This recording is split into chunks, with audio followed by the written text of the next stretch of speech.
Welcome back, one and all, to another day here at the Damage Report. I'm Iadarola, and very excited to be joined today on a pretty wild, random day of news by one Wosny Lambre. Woz, welcome back to the show. What's going on, John? Very happy to be back with you, brother. Glad to have you here. We got some crazy stuff to jump into with corruption in the Supreme Court. I know it sounds crazy to even hint at it, but there is some evidence. The Dominion lawsuit is looking like the testimony process is going to be a lot more exciting than I probably would have assumed. We've got right wingers running scared from the reaction from reasonable people to their anti-abortion legislation, and Marjorie Greene attacking New York City and getting whomped as a result of that. So I'm definitely here for that. Also, if you stick around for the aftermath, so if you're on the podcast, on your platforms, understand there's more to the show that gets uploaded on YouTube and stuff like that. We've got the rise of the Furbies. We all knew it was coming. It just was delayed by a couple of decades. And a community of men on Reddit who just wish they were a little bit longer. We're gonna be profiling their quest to become the men they wish they were, and some of the damage done down south when they try. By the way, also today was, I don't know, are you familiar with in Tennessee the 3 state legislators that might be kicked out as a result of their involvement in the protest that was going on earlier, like 4 or 5 days ago? I am not, but I'm sure you'll keep me abreast. I will. Yeah, so regrettably throughout this week, it has not become the national story that I thought it should be, but the actual vote to kick out Representatives Justin Jones, Gloria Johnson, and Justin Pearson is, I think they're in the process of trying to do it right now. So that might be happening live on the show. We're gonna be trying to keep track of that as we jump into a lot of other stuff. But along the way, if you wanna reach out to Woz or myself, you can send us tweets, comments, super chats, all that, and we'll respond as we go. And you'll have a chance at a $100 Blue Apron gift card with a particularly insightful or witty comment. So hit us with your best shot. With all that said, Woz, you ready to jump into some news? Let's do it, brother. Let's do it. Okay. Earlier today, ProPublica came out with, I think, one of the most fascinating bits of journalism looking at the Supreme Court that I have seen in literally years. And it profiles corruption being alleged against this guy, Clarence Thomas. When I say alleged, I mean they have a ton of evidence. They've done exhaustive research, and what they have uncovered, like everybody is saying, it has created a crisis of legitimacy on the court. I personally think that we've been in that since the Kavanaugh process, and I have no doubt that the status quo will be returned to in due course. But if we had any hope of reigning in the Supreme Court, getting any sort of like actual ethical guidelines, anything like that, this is the opportunity for it. And we're gonna give the details as revealed by ProPublica. So first of all, they start off by revealing that in June of 2019, right after the Supreme Court released its final opinion of the term, obviously Clarence Thomas was exhausted from all the work. You know, they do occasionally meet and briefly do stuff. He then boarded a large private jet headed to Indonesia. He and his wife were going on vacation. 9 days of island hopping in the archipelago on a super yacht staffed by a whole bunch of private chefs and servants and attendants and all of that. Now, you might be wondering, how does a Supreme Court justice pay for this? Well, in this case, they do not. If he had paid for the 162-foot yacht and the trip and all of that, it could have cost more than $500,000, but he didn't have to. Because in addition to being very powerful in his own right as a member of the Supreme Court, he also has powerful friends, including real estate magnate and Republican mega donor Harlan Crow. I swear that's his actual name. You're probably thinking, well, that sounds like a villain you'd come up with in a story about political corruption. It does sound that way, doesn't it? No, he's real. He owned the jet, he owned the yacht, and he gave them to the Supreme Court justice for his use for 9 days. That, though, is not what this story is about. Or I should say, that's just one of the many things this story is about. Because for more than 2 decades, apparently, Thomas has been accepting luxury trips virtually every year from Harlan Crow. He flies on Crow's Bombardier Global 5000 jet. He's gone to the Bohemian Grove, an exclusive California all-male retreat, to Crow's sprawling ranch in East Texas. He typically spends at least a week every summer at Crow's private resort in the Adirondacks. The extended frequency of these trips There's no known precedent in the Supreme Court for anyone accepting one of these trips, let alone decades of these trips. They're not on Thomas's financial disclosures. And I'm gonna jump to the sauciest part of this. While there is very little like sort of ethical guidelines for Supreme Court justices, they do still have to register these sorts of gifts. Anything over, I believe it's $450. And so I think the $500,000 super yacht trip probably qualifies. These 2 decades of trips, that's what ProPublica has been able to find so far with the research. God only knows what else has been going on for decades. And Thomas has not said anything about this historically. And in response to this research, he is not responding to any questions about this obvious corruption. Wosny, what do you think?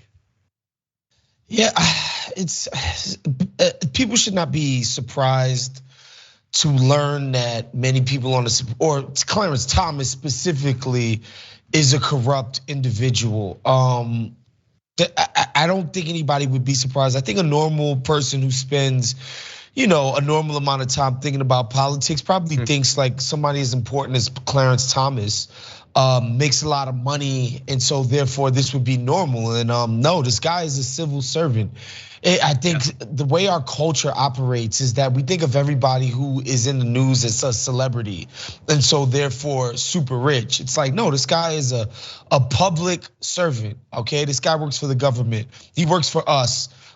He's not he shouldn't be operating like some fat cat. And what I would say to people is that the Supreme Court is barely a legitimate entity.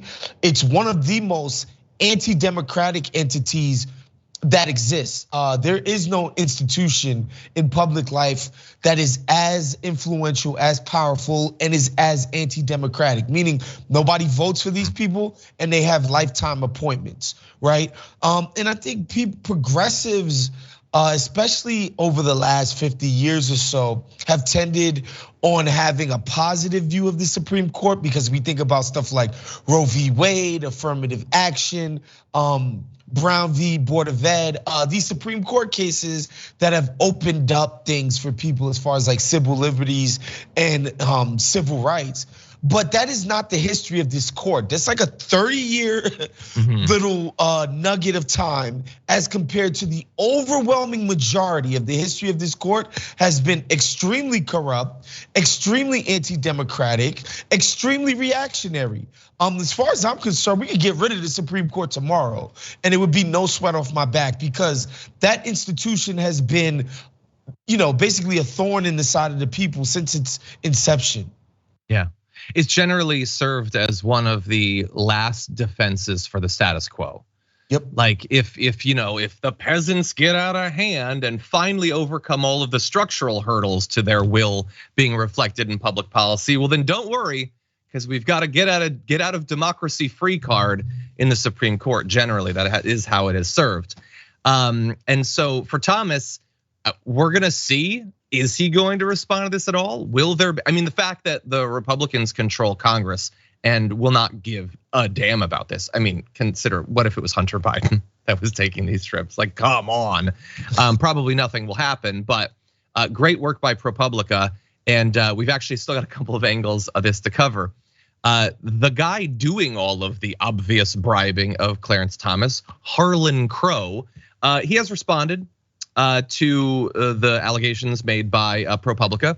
He says that he'd extended, quote, hospitality to the Thomases, quote, over the years, but said that Thomas never asked for any of it. And it was, quote, no different from the hospitality we've extended to our many other dear friends. That is either, as all statements are, a lie or the truth. I'm leaning towards lie, but if it is the truth, think about what Harlan Crow is revealing there. Oh no, when I give exclusive use to my super yacht to a Supreme Court justice, that's like all of my other interactions with my other friends who are in their own way as powerful and well-connected as a Supreme Court justice. So what he is describing there, if he's being honest, is a completely busted, corrupt system, but he's probably also lying. You'll notice he says over the years. He's not providing any additional detail to this story that ProPublica didn't find. He's only confirming that they are generally true. Are there other trips that they haven't profiled? Are there other gifts that they haven't profiled? Harlan Crow isn't saying. He also said, by the way, that he and his wife have never discussed a pending or lower court case with Thomas. Quote, "We have never sought to influence Justice Thomas on any legal or political issue." And I find that to be an interesting claim. I would love to have the mental malleability that I could twist my lobes into believing that that's true. But I want to put forward a few inconvenient facts first, and then we see if you can accept what Harlan Crow was saying there. So bear in mind, in 2011, Politico revealed that Crow had given $500,000 to a Tea Party group founded by Ginny Thomas, the wife of Clarence Thomas, which also paid her a $120,000 salary. So more money than the vast majority of nonprofits will ever get across multiple decades of operating were given to the wife of the Supreme Court justice in one fell swoop. She becomes, independently quite well off as a result of that. He once gave Clarence Thomas a Bible owned by Frederick Douglass that was worth $19,000. And also, this is a specific stuff that he's doing, but you need to also understand who Harlan Crow is. He is described by ProPublica as an influential figure in pro-business conservative politics. He has spent millions of dollars on ideological efforts to shape the law and the judiciary, including donations to the Federalist Society and millions of dollars to other groups dedicated to what they call tort reform and conservative jurisprudence. And so now, let's see if we can get to where Harlan Crow wants us to be. This is a guy who for literally decades has done everything he can and given everything he can to influence the judiciary to move in a right pro-business direction. But when he has a justice at his private all-male retreat, they don't talk shop. He'll do anything, donate millions to these groups. But when he has Clarence Thomas, I mean, they're not gonna sully a good time with talk about pending legislation or anything. If you wanna believe that, you go right ahead and believe that. That, I think, to a reasonable person sounds like the craziest thing they've ever heard. Waz, what do you think? I mean, nobody's gonna think that this isn't what it is. I think we tend to underestimate the citizenry and their general understanding of how politics work. I mean, by we, I mean people like us, John, people who are sort of in the muck of this stuff on a day-to-day. Anybody can read this story and understand that this is classic. This is textbook corruption. This isn't, you gotta dig beneath the surface. This would make for a horrible conspiracy thriller. This is just textbook pay for play corruption. This is all this is. I think the question is whether people think this is just what the system is. This is normal. This is how it's supposed to operate. This is how it's designed to operate. That's what the question is for me. I wonder how upset people will actually be about this. I think there used to be a time where the Supreme Court actually cared about the court of public opinion, where they were actually felt a bit insecure in their standing and their legitimacy. I wonder if that's still the case. Like in a normal operating system, this guy would be quitting today. By the end of day, he would have handed in his papers. Yeah. And by the way, even today, if it was Sotomayor was going on a super yacht with George Soros, trying to figure out, would they have an issue with that? I don't know. We'll return to it at some point. But no, they're not. The politicians are not going to have literally any problem with this. What we just described, that relationship between an incredibly wealthy mega donor and a Supreme Court justice, is exactly what our politics is supposed to be from their point of view. It's their club. They're in that club, or they hope to get into that club by doing the bidding of that club. And the rest of you are supposed to, I don't know, suffer and die. It doesn't matter. We'll occasionally do a story about M&Ms and whether they're sexy enough. That's what American politics is supposed to be. Clarence Thomas just didn't do a good enough job, I guess, of hiding it, that some of his flight records were able to be tracked down and everything.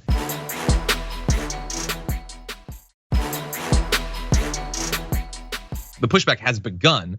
Representative Alexandria Ocasio-Cortez responded to ProPublica's bombshell reporting on Clarence Thomas and Harlan Crow Esquire by saying this is beyond party or partisanship. This degree of corruption is shocking, almost cartoonish, Thomas must be impeached, barring some dramatic change. This is what the Roberts Court will be known for: rank corruption, erosion of democracy, and the stripping of human rights. She's not the only one, by the way.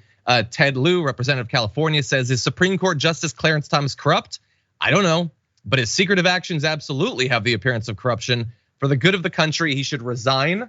And by the way of Sheldon Whitehouse, senator, saying, this cries out for the kind of independent investigation that the Supreme Court, and only the Supreme Court across the entire government, refuses to perform. He has sponsored legislation that would direct the court to adopt an ethics code. But whether you're talking about just the actual financial position of currently serving Supreme Court justices, you could point to this. You could point to, for instance, Kavanaugh, who prior to becoming a justice had hundreds and hundreds of thousands of dollars of debt that just all of a sudden they were gone.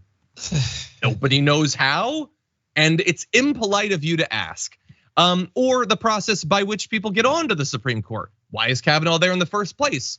Well, because Republican senators decided that we just would prefer if there were more Republicans, so we're just gonna fundamentally change the way that you choose justices. So I think they are totally right that this is what this court will be known for: an absolute crisis of legitimacy. How the justices are chosen, how they're influenced by money, the lies they tell during their nomination process, the complete lack of interest in anything, even like incredibly well settled precedent, gone purely to accomplish right-wing culture war ends. I think that she is totally right that that's what this period is gonna be known for. I don't necessarily have a lot of hope that he's gonna be kicked off, though, certainly not. And they would still have a majority in the Supreme Court, but they're not gonna let that stop them. Waz, any final thoughts about this? I mean, this kind of stuff definitely puts a strain on the animating order of the system. I think it depends on where you sit. That can be a good or bad thing. I think if you're somebody who's inclined to think we need to burn this entire thing down, this is a great thing. This proves how unusable our system, like it's just good for nothing. There's like we need to do something else. If you're of that mind, this is more proof in that case. If you are, some of the fat cats and power brokers of our system, you got to be looking at this like this is, man, we are butt naked out here. We are exposed with something like this. And so, I wonder what'll come of this. Yeah. I mean, will Fox even talk about it?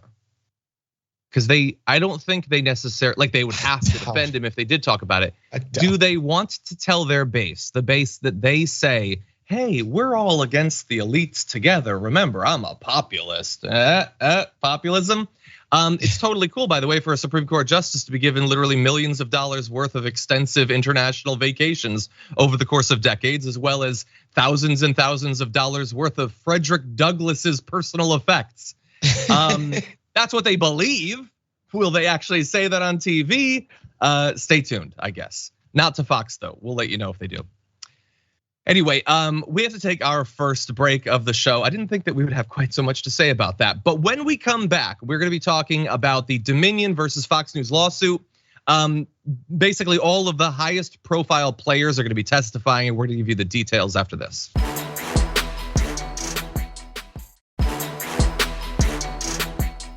On the chat, Aximom says, John making a yes, so interesting face while Waz talks sports. I asked him about it. I asked him before the show if he follows professional wrestling. He doesn't. We could have had a back and forth on that, but none of these real sports, I'm not that interested in them. Anyway, with that said, why don't we jump into more fascinating news? The witness list in the Dominion versus Fox News $1.6 billion defamation lawsuit has got some major big hitters added to it. Both Rupert and Lachlan Murdoch can apparently be forced to testify, according to the judge overseeing the trial. That was announced just yesterday. So obviously having the absolute top of the top brass for Fox is an important part. Testifying is an important part of this. But as we'll get to, they also have figured quite prominently in some of the text and email revelations that have come out of this, and I can't wait to see them asked about some of the things they said in the wake of the 2020 election. But it will not just be the ownership. You also have, after months and months of Fox desperately trying to stop their hosts from having to testify. That effort has apparently utterly fallen apart. And so flame on. You're gonna have Tucker Carlson, Maria Bartiromo, Sean Hannity, whatever is left of Jeanine Pirro, and Brett Baier all testifying in this lawsuit. And look, getting them in an actual courtroom situation where there are consequences to the lies they tell is going to be fascinating, okay? Because we know in the past, even when it's not them, when something related to their shows ends up in an actual courtroom situation, then all of a sudden you get the truth. You have people working or in leadership over Tucker Carlson admitting that like, no, he's not the news. He doesn't tell the truth. This is a character. It's exaggeration. It's satire for effect or whatever. They totally pull the veil back because they have to. There are legal consequences to lying. But now we're gonna have the actual host. Was Sean Hannity there? Sean Hannity's there too. Tucker Carlson. Maria Bartiromo, is going to have to respond to some of the absolutely devastating things that Fox leadership and her own EP saying that she should never be on live TV. So that's gonna be fun. But Jeanine Pirro, assuming that she passes the breathalyzer test on the way into the court, God only knows what she could end up revealing. So I'm gonna get to some of the specific things that I'd like to see follow-ups on. But Woz, I don't know how much you've been following the brewing lawsuit there, but it is going to be it has the potential for it to be everything that I think a lot of people have been hoping. Yeah, this is the real game. I'm not gonna lie. I think the Southern District of New York's case against Trump is kind of weak sauce. What they got in Georgia, that's some real stuff. This New York thing is kind of BS. This Fox News case is real. This is real. This is the real game. Because the only thing these folks ever respond to is the threat of losing money. And there's real money on the line, and it goes at the heart of their business model. That's what's being threatened here. For years, we've all talked about how these guys sort of walk the line of being a news network, and by that we just mean they're not a news network. They're just not. Yeah. They have the patina of one. They put on fancy chyrons, and their hosts wear these very bespoke suits and dresses, but they do not operate as a news entity.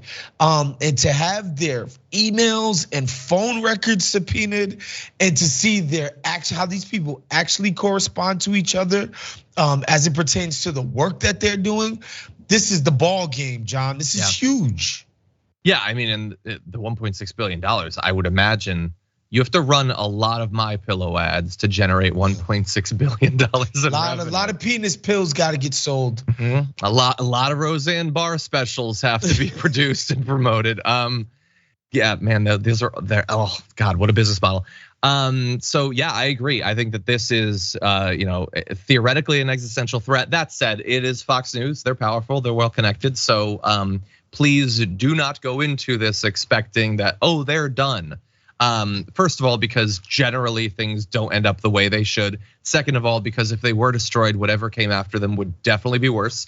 But anyway, I do want to remind people of a few of the things that might make an appearance during the Dominion lawsuit. First of all, there was Rupert Murdoch being asked whether people like Sean Hannity, Jeanine Pirro, Maria Bartiromo, and Lou Dobbs had promoted in falsehoods about the 2020 election. And he said, and I quote, yes, they endorsed. This was not them repeating other people's claims, according to Rupert Murdoch. This was not them just bringing on guests that said things that were insane. They personally endorsed these falsehoods. So let's be clear about that. Let's see. You have Murdoch asking Suzanne Scott, the CEO of Fox News, to make Hannity say something supportive of Lindsey Graham so that, quote, we cannot lose the Senate if at all possible. I mean, again, like to what you were saying about the veneer of operating a news network, their entire purpose is to get one party elected, just to be very clear, and they are not upfront about that. So then, of course, you also have Tucker.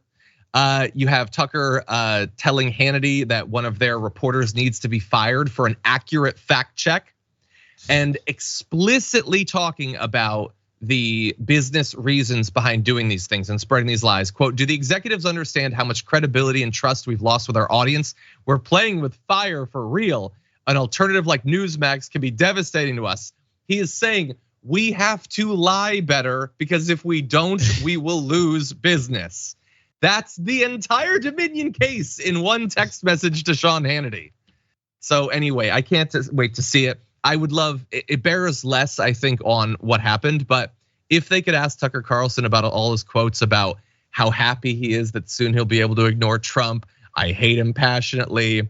He's gonna be less powerful soon. If only we can get to Joe Biden's inauguration, if he can save us. I just want some quotes on that to throw in Tucker Carlson's face and his fans' faces for the rest of their lives. Any final thoughts, Woz?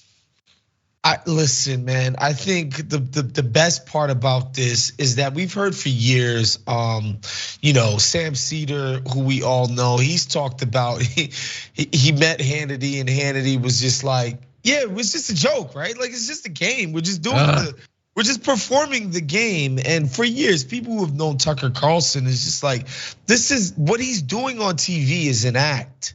He's performing an act. It's no different than a comedian who goes on stage and gives you, a solid hour of material they've been working on. That's what Tucker Carlson is doing.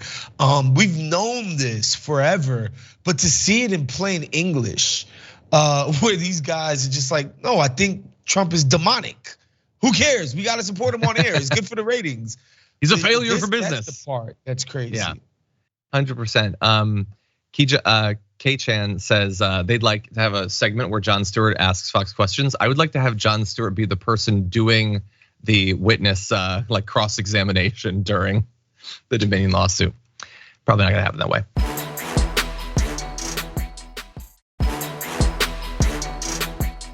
With Republicans losing election after election around the country, largely for their insane, radically out of step positions on issues like abortion, I think more and more Republicans are starting to get worried about where this is leading. And one of them is Ann Coulter, who warned Republicans, saying the demand for anti-abortion legislation just cost Republicans another crucial race. That's the Wisconsin State Supreme Court race that we talked about yesterday on the show. Pro-lifers, we won. Abortion is not a constitutional right anymore. Please stop pushing strict limits on abortion or there will be no Republicans left. So that is simultaneously a couple of different things. One, is it good political advice? I think almost certainly, because she admits what so many Republicans pretend to not understand, that their position on abortion is not popular. It has never been popular in living memory. People do not support it. And to the extent that they know this is what Republicans are trying to do, they oppose the Republicans. So I think that she's accurate there. It also, by the way, reveals how little does Ann Coulter clearly care about pro-life legislation in the movement. No, it was a convenient thing. We got it. Like, can we move on now? I don't care about the limitations or whatever. I don't care about this topic that me and people like me have used as a political weapon for decades. It was all a scam. They believe that the religious right are rubes and they used them. Ann Coulter doesn't care if a random 18-year-old is forced to bear a child in Tennessee. She cares about what her taxes are. And she used the former to make sure that the latter was low. That's all this is. What do you think, Woz? Yeah, Ann Coulter is not a poor person. We know that, so we know where her interests lie. But also, I think she understands that like the playbook that wins is racism, the anti-immigrant stuff. Let's stick to the playbook, guys. It's been working for 50 years now, right? We kicked all these country club people out of the party 50 years ago.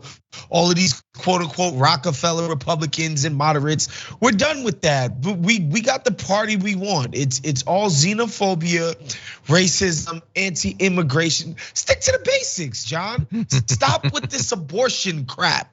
This is stuff that actually people actually care about. Stick to the basics, stick to the racism. Yeah, look, I remember when the leak of Roe v. Wade, the decision to destroy Roe v. Wade came out. And after it, like all the Republicans were like, but that doesn't mean we're gonna do anything more. don't freak out everybody during the election. Like, this is all we want. We're not gonna do anything. And then ever since then, in states around the country, they've been trying to make it illegal. They're doing it in Florida right now. They're doing it everywhere. And the reason they were like, whoa, isn't that some of them didn't still want to go farther. A lot of them think that they need to for the purposes of like motivating their primary base and everything. It's because they know the polling as well as we do. These are not popular positions, even in right-wing states. I will remind you of how that Kansas constitutional amendment went. Not the way they wanted. She's not the only person, by the way, warning the Republicans. So the right wing posted, serious political parties have one job, win general elections. The Republican Party is currently not a serious party, and it won't be until it kicks its Trump MAGA habit. Right now, it's more of a grievance social club. It's fun, but useless. We need change.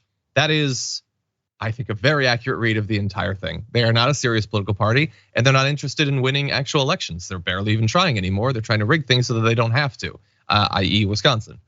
In any event, while people like Ann Coulter are trying to save the Republicans from themselves, all over the country, other Republicans are doubling and tripling and quadrupling down on these incredibly unpopular decisions, including Idaho, which just became the first state to implement an interstate travel restriction on abortion care, which, look, we'll give you the details, but basically what it means is they have done everything they can to make abortion illegal inside of their state. And then they realized that there are other places that aren't Idaho, and they'd really like it for it to be legal in those places. And while they're not technically in charge, they're gonna see if they can be in effect. Governor Brad Little signed a law Wednesday evening that bans minors from traveling out of state for abortions without parental consent. The law creates a new felony crime called abortion trafficking. Okay, that, by the way, comes with, it's a felony offense punishable by 2 to 5 years in prison. 2 to 5 years in prison for helping someone go to a different place with different laws and do something that is 100% legal and has been for half a century. That is what they call a novel legal theory. Now, of course, we have a conservative supermajority in the Supreme Court that has been chosen very specifically for their right-wing ideological positions. So I guess you can come up with anything you want in this current context, but I don't think people who are serious about the law think that there's anything to this. Woz, what do you think? This is politicians cosplaying as lawmakers, to be honest. How do you even enforce something like this? If somebody takes an at-home pregnancy test, then goes and gets an abortion somewhere, how in the hell are the cops supposed to know about this? Maybe they should, make that illegal. At-home pregnancy tests. Parents, if you're trying to, future parents, if you're trying to get pregnant, going to a doctor. You should have to share your medical information with the police and elected officials. This is, it's insanity. It's just posturing. They know they can't enforce this. Nobody's ever gonna be arrested under this law, but it makes them look tough and it makes them look like they're serving the needs of their people. But we know what this is. This is just posturing. Yeah. Look, like I said a long time ago, I'm all for going to blue states bordering red states that have outlawed abortion and going to all of the abortion clinics and then crowdfunding to produce 20 or 30 of the world's largest balls of twine and then setting those up as tourist attractions, because you can drive a youngster across the state borders to go see that. And then you go and you're taking pictures, and if they wander off to a clinic next door, that has nothing to do with you. You're there for the ball of twine. It's a national tradition. So anyway, does what I just said make a lot of legal sense? Not necessarily, but does it make as much sense as what the Republicans in Idaho are doing? I would argue more, actually. And I would be perfectly happy leading the effort to raise money for those balls of twine. Balls of freedom twine is what we're gonna call them, actually. In any event, that isn't the only thing that Idaho's been up to. Idaho, by the way, like I believe it was North Carolina yesterday, is a state long known for having no actual problems that need to be fixed. So it's perfectly fine that they're getting up to all this. Banning the interstate stuff. Also, the nation's most punitive ban on gender affirming care for transgender youth, that was passed yesterday as well. It would make providing such care to a trans person under the age of 18 a felony with a maximum sentence of 10 years in prison. It also bans gender-affirming surgery from being performed on trans minors, though such surgeries aren't performed on minors. The bill also bans doctors from prescribing puberty blockers and hormone replacement therapy to people under the age of 18. But they will go even one step further than that. They also restrict trans women and girls, but not trans men and boys from participating in sports. They ban trans students from participating in women's and girls' sports from kindergarten through college, with the Republican-controlled legislature overriding a previous veto by the Democratic governor. This is Kansas, by the way, here. So how are they gonna do this? I mean, how are they even going to know? Oh, they're going to look into it, quite literally. Representative Barbara Wasinger, who introduced legislation earlier this year, was asked to explain how you would enforce this sort of prohibition. The Republican answered that enforcement would happen during a student athlete's, quote, sports physical. However, when Wasinger was pressed further by a Democrat whether that meant, quote, a genital inspection, she said she couldn't recall. Well, if it does, so I understand why you don't want to say that that's what they're gonna do. I think we all understand why you don't want to say that. But if it doesn't, then how would they know? Under your plan to have it be during the physical, how would they know? How would they know, Wasinger? You know exactly how they would know. This is a license to inspect the genitals of teens to say whether they can play like table tennis or something. That is what they're setting up here, Waz. Yeah, and this is about as sad and depraved as it gets in their anti-trans crusade. That's what it is. This is a crusade against trans people because they seem to have gotten it in their heads that they can score political points and that people ultimately care about this more than the things that are actually affecting their lives materially. I'm pretty sure, don't quote me on this stat, but I'm pretty sure less than 2% of the population are trans people. So what does that mean in practice, guys? Nobody in these municipalities are interacting with trans people ever. At a certain point, they're not gonna be able to use this as a wedge issue. People aren't every day coming into contact and their lives being ruined and corrupted by trans people. This is a boogie monster.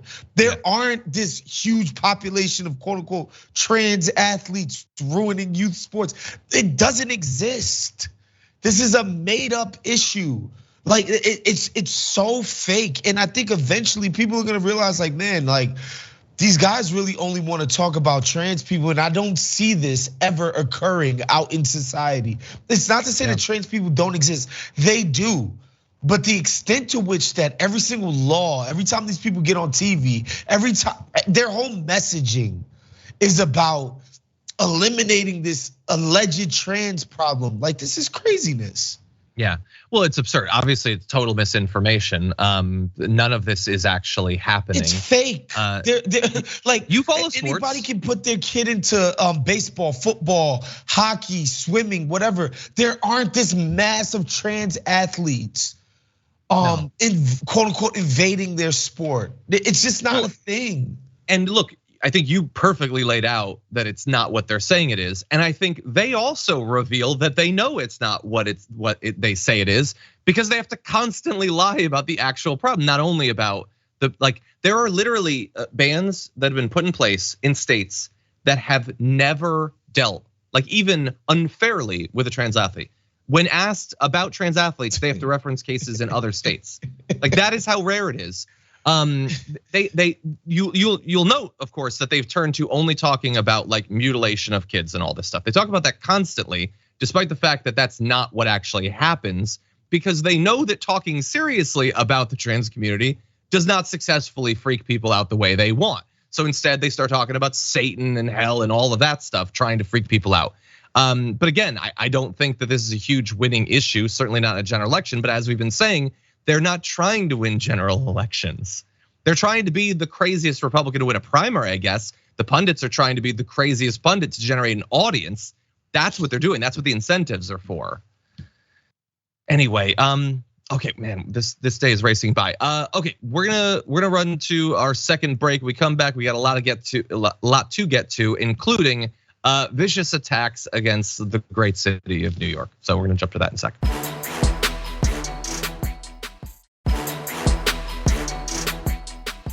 Really quick, since you were just there, but Mayor Adams described New York as, quote, his home. How did his home look? Pretty neat and tidy? No, his home is disgusting. I compared it to what I called Gotham City. The streets are filthy. They're covered with people basically dying on drugs. They can't even stand up. They're falling over. There's so much crime in the city. I can't comprehend how people live there. It was repulsive. It smells bad. And I think it's a terrible place. Okay, so quite a bit of projection there from Marjorie Greene about her true thoughts about herself. Marjorie Greene was in New York City for, I'm gonna say 81 minutes. As Emma Vigeland points out, she went through a war zone on her Escalade ride from her Midtown 5-star hotel to the courthouse and then to JFK. That's it. She was there, not at all. She drove from one place to another, to the airport and home. And so you might think maybe a bit of humility about your experience there, but no, she knows that she is supposed to go on Fox and denigrate a city where nearly as many people live in just that city as the entire state that she calls home. But screw all of those people because she saw someone on drugs, and so I guess that's it. Waz, what do you think? Yeah, I guess New York is no Milledgeville, Georgia, John. I'll say that. But just as a native New Yorker, I laugh at this kind of thing. New York City, the greatest city ever known to man, the greatest place on earth, the center of culture, the center of the universe.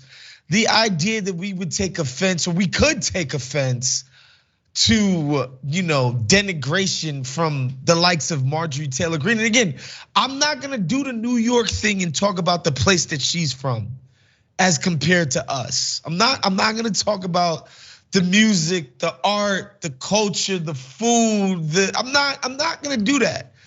I'm not gonna stoop that low. But I see this kind of thing. And I just say, first thing I say, wait, where's this woman from? Oh, okay. Well, let's bear in mind, there are some places in Georgia with great food and great music and great culture. I doubt she other goes places to those exist, places. John. Yes, in New York, we concede that there are other places that exist. We will concede that point. But the idea that the likes of uncultured swine like Marjorie Taylor Greene could come to New York and have a negative thing to say, not gonna accept it. It's not gonna happen, John.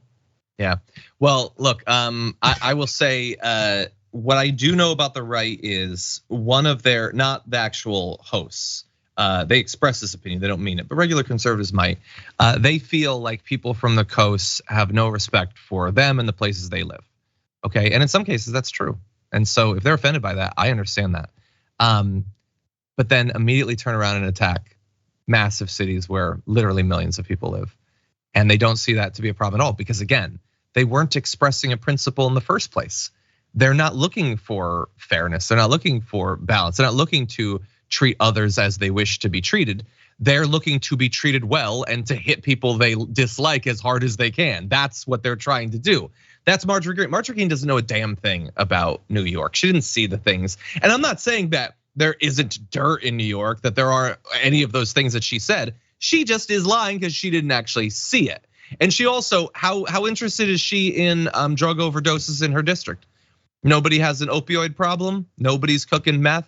Nobody has fentanyl. No, none of this stuff is happening, I guess, in rural parts of Georgia, just perfectly clean from top to bottom. I know that that's not true because there's no part of America where that's true. All of America has problems, which is why I think we all need to band together to fix those problems. She's not interested in that. And I'll also say, I love people like Tucker Carlson being like, hey, would you like to take a moment to just attack this place, New York, which I hate and we all hate and literally all of us live in and have lived in for decades and would never want to move to rural Georgia.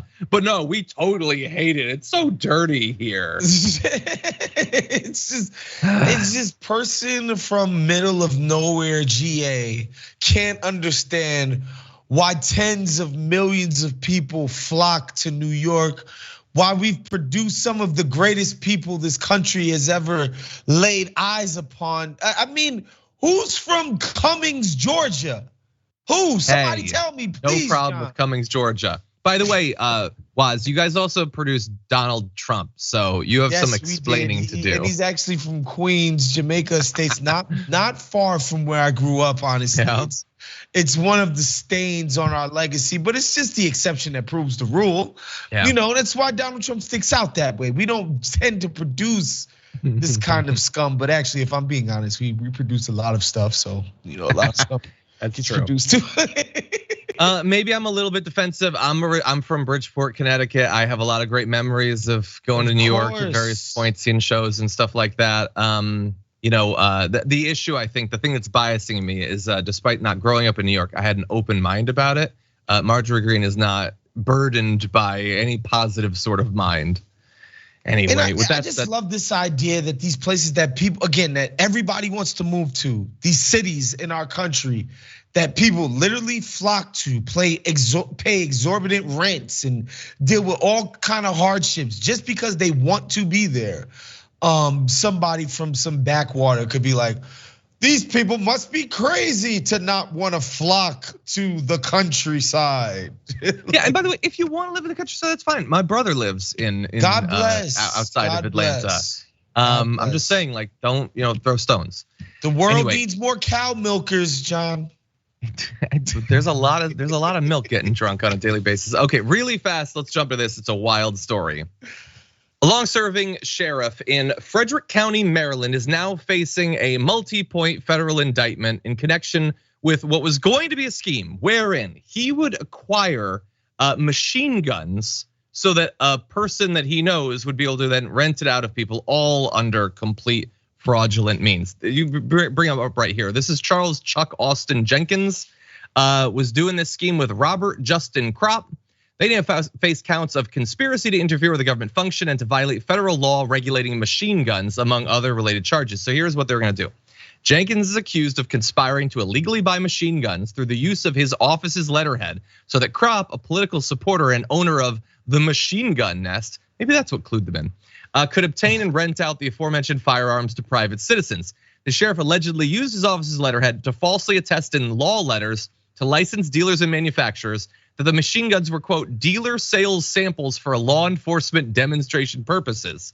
The government alleged that the weapons were instead rented out to the Machine Gun Nest customers and raked in 6 figures in profits to Kropp. If convicted, Jenkins, and Kropp face a maximum sentence of 5 years in federal prison. For the conspiracy, Kropp also faces a maximum sentence of 10 years in federal prison for unlawful possession of a machine gun. It's one of those rare actual bits of gun control legislation we have at the federal level. So using your position as a sheriff to fraudulently acquire dangerous military hardware to then personally enrich someone who has given you money is that's not just skirting gun control laws. That's obvious, like that's corruption right there. You got paid, so you're helping him get paid to the tune of 6 figures. Thank God they were able to stop this. Woz, what do you think?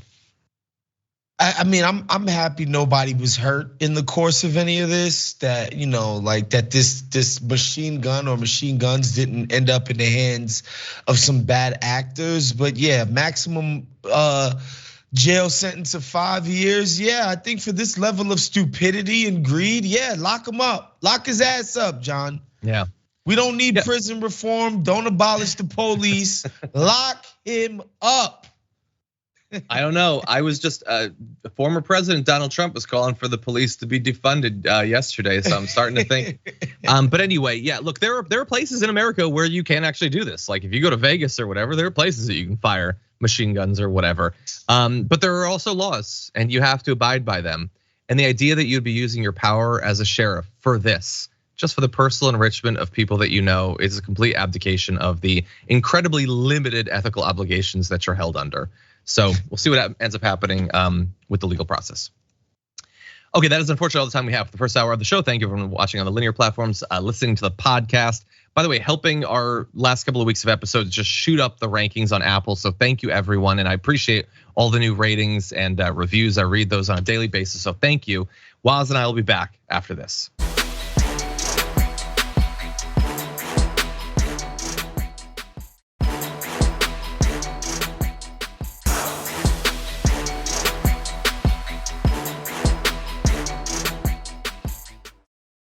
Thanks for listening to the full episode of The Damage Report. Support our work, listen ad-free, access members-only bonus content, and more by subscribing to Apple Podcasts at apple.co/TYT. I'm your host, John Iadarola. I'll see you soon.